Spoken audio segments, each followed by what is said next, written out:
وكفى وسلام على عباده الذين اصطفى اما بعد محترم حاضرین کرام، بزرگان دین، نوجوانان اسلام، موجودہ دور کے نئے نئے کاروبار کی تفصیل، اس کے شرعی احکامات آپ حضرات کے سامنے ہر اتوار کو آپ حضرات کے سامنے بیان کیا جاتا ہے۔ اور جو تفصیل چل رہی ہے وہ فوریکس ٹریڈنگ کے تعلق سے آپ حضرات کے سامنے چل رہی ہے۔ فوریکس ٹریڈنگ کے تعلق سے گزشتہ موقع پر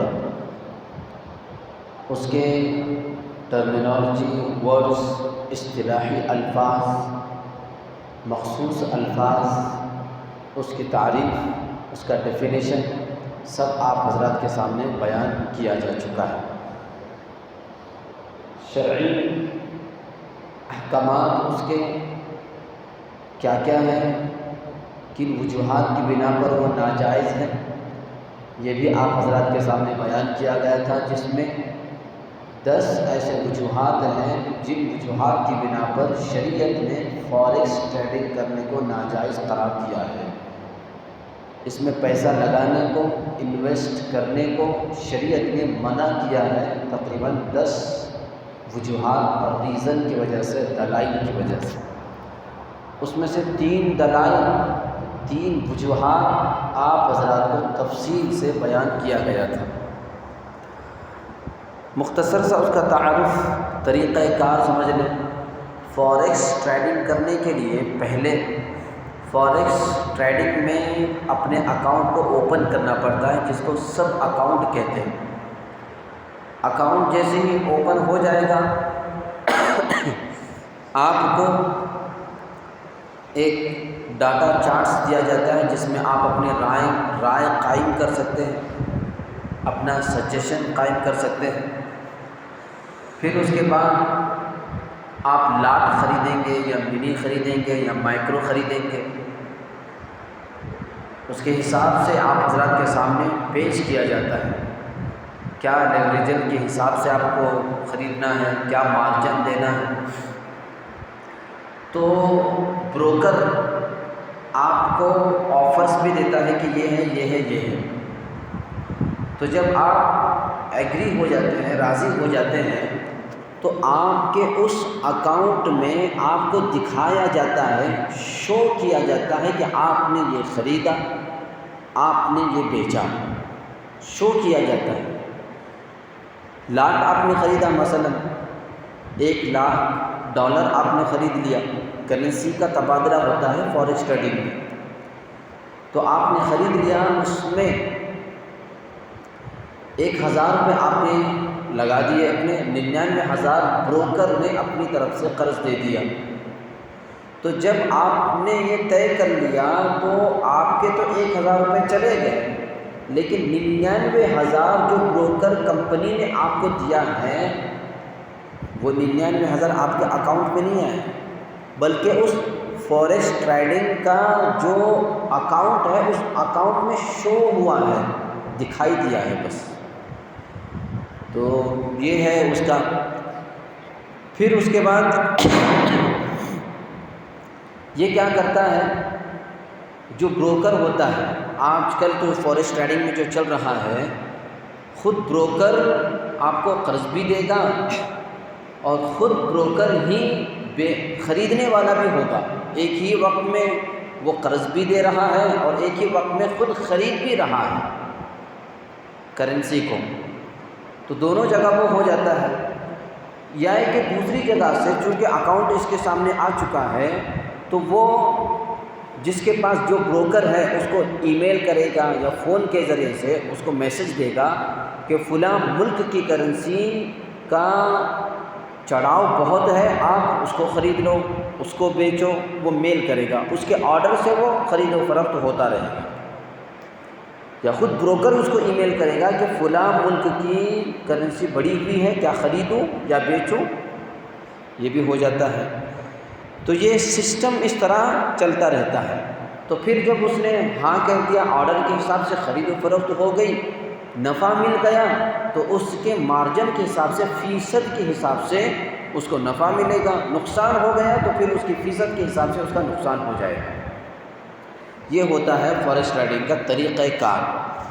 تو جن وجوہات کی وجہ سے یہ فوریکس ٹریڈنگ کرنا ناجائز ہے، حرام ہے، منع ہے، ان میں سے 3 وجوہات آپ حضرات کے سامنے بیان کیے گئے تھے۔ اس میں پہلی وجہ تھی کہ اس فوریکس ٹریڈنگ میں کرنسی کا تبادلہ ہوتا ہے، تبادلہ، ایک ملک کی کرنسی دوسرے ملک کی کرنسی کو بدلا جاتا ہے، اور کرنسی کو شریعت نے ایک وسیلہ بنایا۔ وسیلہ، آپ جاؤ موبائل خریدو، پیسے دے دو، موبائل لے لو، موبائل اصل ہے اور یہ پیسے وسیلہ ہیں۔ ان پیسوں کو محل تجارت بنانا شریعت اجازت نہیں دیتا، اور یہاں فوریکس ٹریڈنگ میں کیا ہو رہا ہے، محل تجارت بنائی جا رہی ہے، اس وجہ سے یہ جائز نہیں ہے۔ دوسری چیز، چونکہ فوریکس ٹریڈنگ کا پورا نظام لکھاوٹ میں ہی ہوتا ہے، فلاں کو تجارت کے لیے ایجنٹ کمپنی نے اتنی رقم دے دی، صرف لکھاوٹ پر ہو جاتا ہے۔ جیسا کہ میں نے کہا، اکاؤنٹ اوپن ہو گیا، اکاؤنٹ اوپن ہوا، وہاں لکھ دیا گیا، وہاں شو کیا گیا، لکھاوٹ پر ہے، قبضہ نہیں ہوتا۔ یہاں قبضہ بالکل نہیں ہوتا، کمپیوٹر میں وہاں پر لکھا جاتا ہے کہ فلاں ٹریڈر کو اتنے آ گئے، اس نے اتنا خرید لیا، اس نے اتنا قرضہ لے لیا، قبضہ نہیں ہوا۔ اور جو چیز قبضہ نہیں ہوتی، قبضے کے بغیر نہ خریدنا جائز ہے نہ بیچنا جائز ہے، تو لہٰذا قبضہ نہ ہونے کی وجہ سے بھی فوریکس ٹریڈنگ جائز نہیں ہے۔ قبضے کا تحقق نہیں ہوتا، آپ کے اکاؤنٹ میں وہ پیسے نہیں آتے، وہ قرضہ جو بروکر نے آپ کی طرف سے دیا ہے وہ قرضہ بھی آپ کے اکاؤنٹ میں نہیں آتا، صرف شو ہوتا ہے۔ تو ایک وجہ یہ بھی۔ تیسری وجہ، ملکیت اس میں نہیں ہوتی، ملکیت معدوم ہوتی ہے، کیونکہ جب قبضہ ہی نہیں ہوا تو پھر آپ مالک کہاں سے بنے؟ لاٹ آپ نے $1,00,000 آپ نے اکاؤنٹ کھول کر کے خرید لیا، لے لیا، ایک لاٹ لے لیا، 1,000 روپے لگا، 99,000 بروکر کی طرف سے۔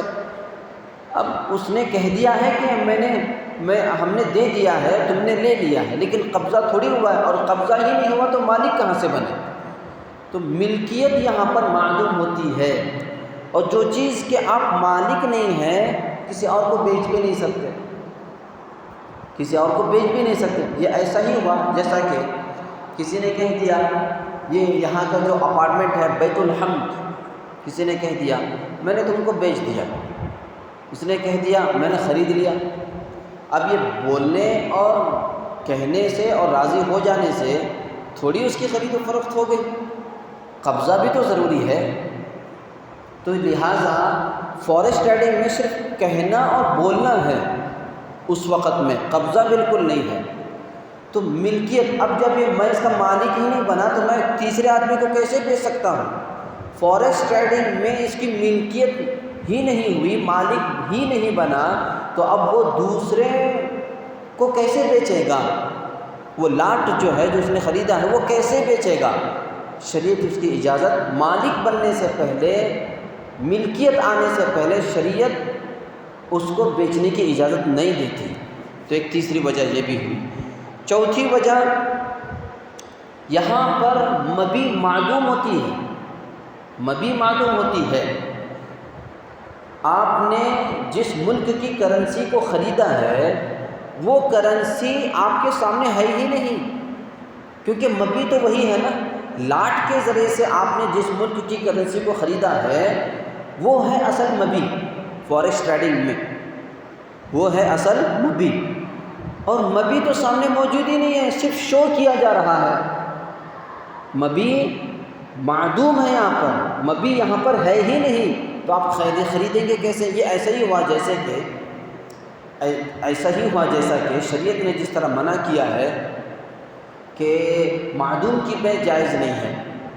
کسی نے باغ، آم کا ایک باغ ہے، باغیچہ ہے، اگلے سال آم لگنے والے ہیں.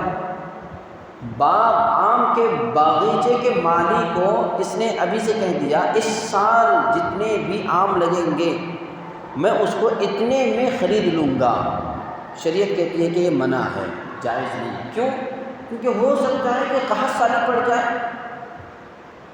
اب آپ خریدیں گے، بیچیں گے، جتنے بھی آ گئے، اور آپ نے جو مقرر کیا ہے کہ اتنے آئیں گے اتنے آئیں گے، اگر سمجھو اس میں سے صرف 10% آ گئے تو معدوم کی مبی جائز، معدوم کی بے اس وجہ سے جائز نہیں ہے کہ یہ اس کی پہنچ جو ہے وہ مفضی الی النزاع ہے، جھگڑے تک کی نوبت آئے گی. تو لہٰذا جس طرح وہ جائز نہیں ہے جس طرح یہ بھی جائز نہیں، کیونکہ یہاں بھی مبی نہیں ہے. چوتھی وجہ یہ ہوئی. پانچویں وجہ یہ ہے بروکر کمپنی جو آپ کو 99,000 قرض دے رہا ہے، وہ قرض پر بروکر آپ سے سود وصول کر رہا ہے بطور کمیشن. نام صرف کمیشن ہے، انٹرسٹ نام نہیں دیتے، اس کو سود کا نام نہیں دیتے، بلکہ نام وہاں پر کمیشن دیا جاتا ہے. تو جو قرض لینے کے بعد چاہے جس نام سے قرض دینے والا جو بھی چیز وصول کر رہا ہے، چاہے وہ خوشحالی کے نام پر ہو، جیسا کہ عام طور پر آج مارکیٹ میں چل رہا ہے، مجھ کو کچھ خوش کرنے کے لیے دے دو، میرا ذرا دھیان رکھو، مجھے جو ہوتا ہے نا بخشش آج چل رہا ہے، یا بہت سارے جگہوں میں ملائی چل رہی ہے، تو بخشش کے طور پر دے دو. یہ جو کہا جاتا ہے یہ قرض پر جو بھی ملتے ہیں، چاہے نام کون سی بھی رکھ لو، لیکن وہ ہے سود ہے.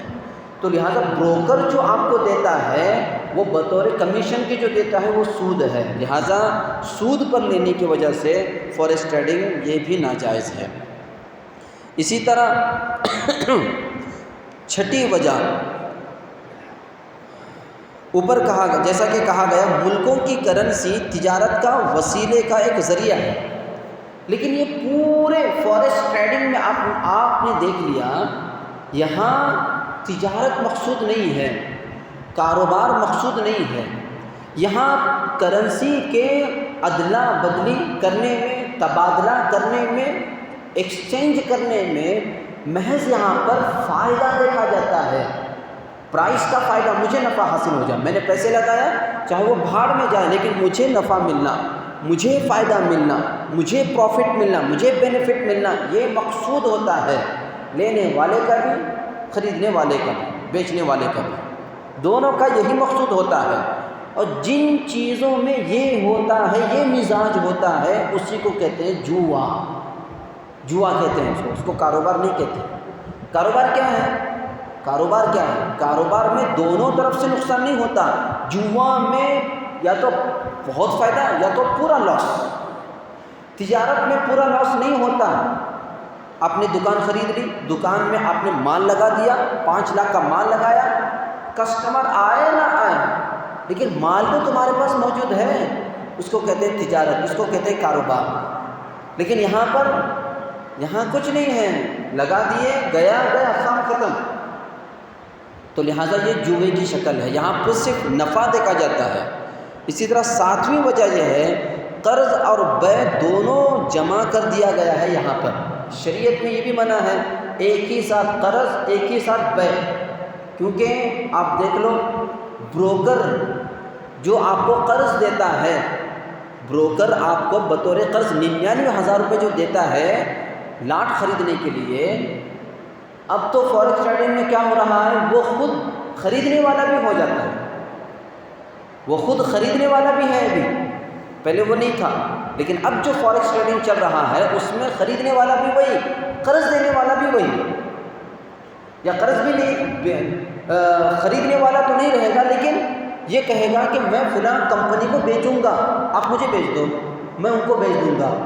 وکیل بن کر کے کام کرے گا. تو وکالت کے ذریعے سے ہو رہا ہے. تو لہٰذا قرض اور بے دونوں کی دونوں ایک ہی عقد میں شامل کرنا جائز نہیں ہے.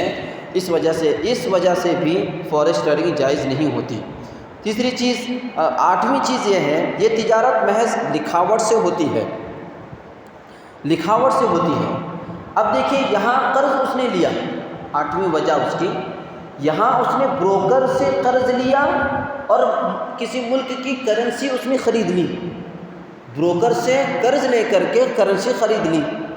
اب قرض قبضہ تو نہیں ہوا تو گویا وہ ادھار ہے۔ جہاں قبضہ نہیں ہوتا وہاں، اور جہاں قبضہ نہیں ہوتا وہاں ادھار ہوتا ہے، مطلب وہی ہوتا ہے، قبضہ جہاں نہیں وہاں ادھار، ٹھیک ہے۔ اب یہاں ادھار ہے، اب یہاں ادھار ہے، اب دوسرے کو جب بیچ رہا ہے تو وہاں بھی ادھار ہے، کیونکہ وہاں بھی قبضہ شامل نہیں ہو رہا۔ خرید لیا اور بیچا، دونوں جگہ خرید و فروخت میں دونوں جگہ جو ہے کیونکہ قبضہ نہیں پایا جا رہا، صرف شو ہو رہا ہے، دکھائی دیا جا رہا ہے، لہٰذا دونوں جگہ ادھار ہونے کی وجہ سے اللہ کے نبی علیہ السلام نے جیسا کہ فرمایا کہ ان بیع کالی بالکالی، ادھار کو ادھار پر نہ بیچا کرو، تو لہٰذا دونوں جگہ احد البدلین، بدلین دونوں کے دونوں ادھار ہونے کی وجہ سے بھی یہ بیع ناجائز ہوئی، یہ فوریکس ٹریڈنگ جائز نہیں ہوا۔ اسی طرح 9ویں چیز، یہاں ایپس نکلے ہوئے ہیں، ابھی فوریکس ٹریڈنگ میں ایپس نکلے ہوئے ہیں۔